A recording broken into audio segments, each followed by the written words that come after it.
ओम शांति। Hello my dear friends, आशा करता हूँ सभी अच्छे होंगे, मज़े कर रहे होंगे, हेल्थी, हैप्पी और सभी की जो इंग्लिश जर्नी है, इंग्लिश की लाइफ है, काफ़ी अच्छी चल रही होगी। तो फ्रेंड आपसे देखो फिर से मुलाकात हो रही है on the amazing topic, amazing video. आज संडे है, संडे स्पेशल। आज संडे को हम स्पेशल बनाने वाले हैं कि आज फ्रेंड मैं आपको करवाने वाला हूँ 5 ऐसी फ्रेजल वर्ब्स, 5 हमारे ऐसे वोकेबलरी वर्ड्स जो आपकी कम्युनिकेशन स्किल्स में रियल हेल्पफुल होने वाले हैं। साथ में अगर आप कोई भी कॉम्पिटिटिव एग्जाम की तैयारी कर रहे हैं, भले ही वो एनडीए है, भले ही वो जेई नीट वगैरह है, उसमें जो इंग्लिश आती है उसमें भी हेल्प करने वाले हैं। तो फ्रेंड आपको देखो दोनों बेनिफिट होने वाले हैं। आपकी जो कम्युनिकेशन स्किल्स है, वोकेबलरी है, वो तो इम्प्रूव होगी, साथ में आपको जो एग्जाम वगैरह की तैयारी कर रहे हैं वो भी इम्प्रूव होने वाला है। तो कोई चिंता की बात नहीं है, छोटी वीडियो है। तो friend before starting this amazing video मैं आपको बताना चाहता हूँ, अपना एक छोटा चैनल है जिसका नाम इंग्लिश विद जेईसी है, जो आपके सामने बोर्ड पे लिखा हुआ है। और चाहे आपका वो ग्रामर वगैरह हो, कम्युनिकेशन स्किल्स वगैरह हो, या वोकेबलरी, प्रोनाउंसिएशन, स्पोकन इंग्लिश, कुछ भी हो, सभी एरिया पे हम काम करते हैं। फ्रेंड नाउ करते हैं आज का हमारा topic start, amazing topic, let's start. Now friend here comes the first word, that is the call at. तो फ्रेंड जो हमारा पहला वर्ड है उसको कैसे बोलेंगे? Call at. Call at, call at मतलब होता है friend visit a place. Visit a place मतलब कहीं पर घूमने के लिए जाना, किसी से मिलने के लिए जाना। For example friend, I was cold at my friends home yesterday, मतलब मैं कल अपने फ्रेंड के घर पे गया था या घूमने के लिए गया था। तो फ्रेंड कोल्ड एट मतलब होता है कहीं पर घूमने के लिए जाना या किसी जगह को विजिट करना, ठीक है, या किसी से मिलने के लिए जाना। क्लियर हुआ? कोल एट काफी ग्रेट वर्ड है। आप कितनी बार घूमने के लिए जाते हो पूरे साल में? गर्मियों की छुट्टियों में कहीं पर नाना मामा के चले जाते हो, या कहीं पर स्कूल में कोई टूर वगैरह जाता है वहां पर आप चले जाते हो, तो वहां पर काफी अच्छा वर्ड है कोल एट। किसी को आपको बताना आपकी जर्नी कैसी थी, तो you can say I call at the Shimla में से दिस विंटर वेकेशन, मतलब मैं शिमला घूमने के लिए गया था और वहां पर आपने क्या क्या देखा, वो यू कैन डिस्क्राइब दैट। सो देखो फ्रेंड, सबसे बड़ी मिस्टेक हम क्या करते हैं कि हम ये वर्ड सीख तो लेते हैं, हमें इनका मीनिंग भी पता चल जाता है, इनके एग्जाम्पल्स भी हमें क्लियर हो जाते हैं, बट हम इन वर्ड्स को यूज नहीं करते हैं। जब इन वर्ड को यूज करने की बारी आती है तो हम यूज ही नहीं करते हैं, वही घिसे पिटे, मतलब वही हम पुराने वाले वर्ड्स यूज करते रहते हैं, मतलब I visited this place, I went there, like that. तो एडवांस्ड वर्ड हैं, इनको ट्राई टू यूज देम। जितना आप इन वर्ड को यूज करोगे उतना आपकी इंग्लिश इंप्रूव होने वाली है, ठीक है। सारा खेल है यूज करने का, सारा खेल आप कितनी प्रैक्टिस कर रहे हो। और नाउ फ्रेंड अभी आता है हमारा next word, very very great word, that is the call for. Call for मतलब होता है फ्रेंड नेसेसरी, जो आवश्यक है, मतलब कोई काम आप कर रहे हो उसके लिए फ्रेंड क्या नेसेसरी, क्या आवश्यक है, ठीक है। For example, for the unity of the country, for the unity of the country discipline is called for. अगर कंट्री का हमें यूनिटी रखनी, कंट्री को हमें एक मत रखनी है, तो वहां पर डिसिप्लिन होना चाहिए। तो फ्रेंड हमारे इसी के ऊपर नेक्स्ट एग्जाम्पल हो सकता है, जैसे जो लोग अच्छा काम करते हैं समाज के लिए, तो उनको फ्रेंड अपने आप क्या मिल जाती है? रिस्पेक्ट मिल जाती है। तो अगर फ्रेंड आप अच्छा काम करते हो, अगर आपकी जो कर्म है अगर वो अच्छे होंगे, तो आपको रिस्पेक्ट अपने आप मिलेगी, ठीक है। तो we can say that good deeds are called for respect. Good deeds are called for respect. जो अच्छे कर्म करते हैं, जो अच्छे कर्म होते हैं, उनको रिस्पेक्ट अपने आप मिलती है। डीड्स मतलब क्या होता है फ्रेंड? कर्म। क्लियर हुआ? कॉल फॉर फ्रेंड काफी अच्छा वर्ड है, जब कभी आपको बताना होता है कि भाई देखो आपको कोई काम करना, तो उसके लिए क्या नेसेसरी है, क्या नेसेसरी है। जैसे अगर हमें शांति मेंटेन करनी है, तो वहां पर क्या चाहिए? आपस में ब्रदरहुड चाहिए, फ्रेटर्निटी चाहिए, मतलब आपस में मिलजुल के रहना पड़ेगा, तभी तो हमारी शांति बनी रहेगी। अगर वहां पर मतलब आपस में उनकी बनती नहीं, तो कहाँ से शांति बनेगी, ठीक है। तो मतलब उसके लिए क्या नेसेसरी होता है, हम कैसे इसको मेंटेन कर सकते हैं, तो फ्रेंड उसको बताने के लिए हम कॉल फॉर वर्ड यूज कर सकते हैं। For example, in order to maintain the peace the brotherhood is called for. अगर हमें पीस को मेंटेन करना है, शांति को मेंटेन करना है, तो वहां पर क्या होना चाहिए फ्रेंड? ब्रदरहुड होना चाहिए, भाईचारा होना चाहिए। क्लियर? ठीक है। नाउ फ्रेंड अभी आता है हमारा next word, that is the third word, very very interesting, काफी अच्छा है। Call in. कॉल इन होता है फ्रेंड सेंड फॉर हेल्प, मतलब मदद के लिए भेजना, ठीक है।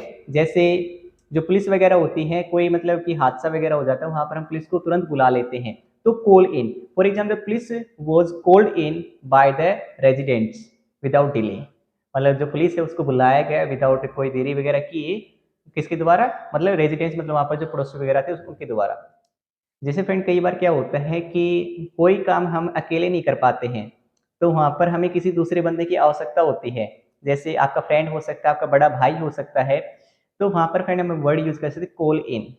माई brother was called in to help me to push the heavy अलमीरा, मतलब जो भारी अलमीरा थी उसको पुश करने में मेरे भाई को मेरे मदद करने के लिए भेजा गया। क्लियर हुआ? ठीक है। देखो फ्रेंड, अगर आप कोई डाउट रहता है तो प्लीज़ कमेंट कर देना मेरे को। उस डाउट में रियली मतलब कि मेरे को अच्छा लगेगा, आपने मेरे से डाउट पूछा और मैं उसको ज़रूर रिप्लाई करूँगा। ठीक है? क्योंकि फ्रेंड मैं वीडियो किसके लिए बना रहा हूँ? आपके लिए बना रहा हूँ, स्पेशली फॉर यू। और कोई भी डाउट रहता है, ऐसा नहीं होना चाहिए कि वीडियो देखने के बाद में आपको कोई किसी वर्ड में आपको डाउट रह जाए। और प्रैक्टिस तो फ्रेंड आपके हाथ में है। जब तक प्रैक्टिस नहीं करोगे इन वर्ड्स की, तब तक ये वर्ड्स भले आपको मीनिंग पता है, भले आपको इसके एग्जाम्पल्स आते हैं, बट प्रैक्टिस नहीं की तो इन वर्ड को सीखने कोई फ़ायदा नहीं है। क्लियर हो रहा है? और भले ही आप कम्पिटिटिव एग्जाम में मतलब अच्छे नंबर ले आओगे, बट लास्टली बच्चे किस में फंसते हैं? कम्युनिकेशन स्किल्स में फंसते हैं। और उनका जो बॉडी लैंग्वेज है, बोलने का जो स्टाइल है, क्लियरली नहीं बोल पाते हैं, और जब बोलते हैं तो हेजिटेशन वगैरह हो जाता है। तो वहाँ पर अगर आपकी वोकेबलरी स्ट्रॉन्ग है, अगर आपके जो इंग्लिश के जो पिलर हैं, वोकेबलरी हो गया, प्रोनाउंसिएशन हो गया, बॉडी लैंग्वेज हो गई, अगर फ्रेंड वो आपके स्ट्रॉन्ग है तो आपको कोई नहीं रोक सकता है। ठीक है? तो इन वर्ड को यूज करो अपनी डेली कम्युनिकेशन स्किल्स में। सीख रहे हो, क्यों सीख रहे हो? इंग्लिश को मतलब इंग्लिश बोलना चाहते हो, इंग्लिश को इंप्रूव करना चाहते हो, तभी तो इन वर्ड को आप सीख रहे हो। तो इनको यूज करो एटलीस्ट। ठीक है? 2-3 बार दिन में, 3-4 बार, कभी भी जितनी मर्जी है, जितना प्रैक्टिस करोगे उतनी जल्दी आपको इंग्लिश से आपकी जो कम्युनिकेशन स्किल्स है वो इंप्रूव होने वाली है। Fourth word, very very amazing word, that is a call of. क्या है friend? Call of. Call of होता है फ्रेंड मतलब रोक देना, किसी चीज को रोक देना। जैसे friend, for example friend, we decided to call off the strike. मतलब कि हमने डिसाइड किया, जो स्ट्राइक वगैरह करने वाले थे उसको हमने रोक दिया। ठीक है? स्ट्राइक मतलब हड़ताल दिया। मतलब कोई चीज अगर आपको कोई काम का आपको रोकना है, स्टॉप करना है, आप वर्ड जो फ्रेंड हमारा वर्ड है स्टॉप, कितना बोरिंग वर्ड है। मतलब हर कोई वर्ड यूज करता है स्टॉप, स्टॉप कर देना।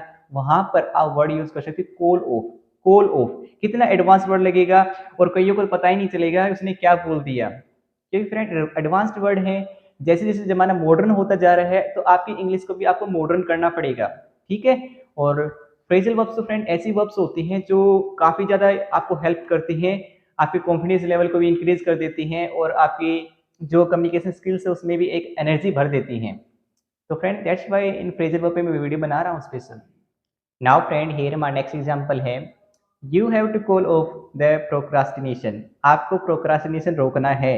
प्रोक्रास्टिनेशन मतलब क्या होता है फ्रेंड? कई बच्चे क्या करते हैं, मैं आज करूंगा, नहीं कल कर लूंगा, नहीं परसों कर लूंगा, उसे फ्रेंड प्रोक्रास्टिनेशन कहते हैं। आपको प्रोक्रास्टिनेशन को रोकना है, कॉल ऑफ कर देना मतलब रोक देना। ठीक है? तो जब कभी आपको बताना होता है कोई काम आप रोक देते हो, किसी कारणवश रुक जाता है, या जैसे आजकल तो डेथ वगैरह कॉमन है, हार्ट अटैक वगैरह ना कॉमन है, तो फ्रेंड कोई आपके पड़ोस में मर जाता है, सपोज आपके कंस्ट्रक्शन वगैरह चल रहा था, भगवान ना करे ऐसा कभी हो, I pray to God, but मान लेते हैं ऐसा हो जाता है, सपोज हमारे साथ हो जाता है, तो फ्रेंड हम अपने काम को रोक देते हैं। We call off the construction work. ठीक है? तो कॉल ऑफ मतलब रोक देना, कॉल ऑफ। क्लियर हो रहा है? तो very very advanced word, try to use them. और अगर नहीं पता था तो कॉपी में नोट डाउन जरूर कर लेना। ठीक है? ना बढ़ते हैं आगे। नाउ फ्रेंड, अभी आता है हमारा that is the fifth word, और इस वीडियो का सबसे अमेजिंग वर्ड मैं कह सकता हूँ, that is call on. Call on होता है friend go and meet a person. Go and meet a person मतलब कहीं पर जाना किसी से मिलने के लिए, कहीं पर जाना किसी से मिलने के लिए। जैसे फ्रेंड हमारे इंडिया में एक ट्रेडिशन है कि जब मतलब कि किसी लड़की की शादी होती है, किसी बहन की शादी होती है, तो फ्रेंड वो अगले दिन अपने मतलब पेरेंट्स से मिलने के लिए जाती है। हमारे तो यहाँ पर हरियाणा में होता है कि किसी की शादी हो जाती है तो फिर अगले दिन वो अपने पेरेंट्स से फिर से मिलने के लिए जाती है। तो मैं एग्जाम्पल बना सकता हूँ इसके ऊपर कि it is tradition India for bride to call on his parents, to call on his parents. ठीक है? मतलब कि हमारे इंडिया में मतलब हमारे इंडिया में कह सकता हूँ, हमारे हरियाणा में ट्रेडिशन है कि जो ब्राइड होती है मतलब जो दुल्हन होती है अगले दिन अपने पेरेंट्स से मिलने के लिए जाती है। ये हमारे ट्रेडिशन है। ठीक है? मतलब कॉल ऑन मतलब कहीं पर घूमने, कहीं पर जाना किसी से मिलने के लिए। जैसे ब्राइड थी, मतलब वो अगले दिन किससे मिलने के लिए जा रही है? अपने पेरेंट्स से मिलने के लिए जा रही है। क्लियर हो रहा है? मतलब मिलने के लिए जाना, कहीं पर जाना किसी से मिलने के लिए, उसे फ्रेंड हम कहते हैं कॉल ऑन। Call on. और ऐसे फ्रेंड मैं नेक्स्ट एग्जांपल दे सकता हूँ, it is a tradition in India that prime minister call on the president. Call on the president मतलब हमारे इंडिया में एक ट्रेडिशन है कि जो प्राइम मिनिस्टर होता है वो प्रेसिडेंट से मिलने के लिए जाता है। ठीक है? तो फ्रेंड काफ़ी अच्छा वर्ड है कॉल ऑन। और जब कभी आपको किसी से मिलने के लिए जाना होता है तो वहाँ पर फ्रेंड आप इस वर्ड को यूज़ कर सकते हो। जैसे मामा चाचा हो गए, वहाँ पर आप मिलने के लिए जाते हो तो I call on to my, मतलब कि कह सकते हो अंकल्स होम, या आर्ट्स होम, ठीक है, like that you can use this word. जितना फ्रेंड आप यूज करोगे उतना आपको आएगा, और गलतियों से कभी घबराना मत। गलतियां जितनी गलती करोगे उतना आप सीखोगे, क्योंकि गलतियों से हम सीखते हैं। कहते हैं ना, मानव तो गलती का पुतला है। So make the as many mistakes you can. और अगर आपको रियली इंप्रूव करना है तो आपको 1000 मिस्टेक दिन में करनी पड़ेंगी, ठीक, कुछ सीखने के लिए। ऐसे फ्रेंड हमारे लैंग्वेज इंप्रूव होती है। तो देखो फ्रेंड, कई बच्चे क्या करते हैं, इंग्लिश को एक बोरिंग तरीके से पढ़ने की कोशिश करते हैं, इसलिए उनको इंग्लिश नहीं आती है। हमारे स्कूल में फ्रेंड देखो, इंग्लिश जो है कई सालों से पढ़ा रहे हैं।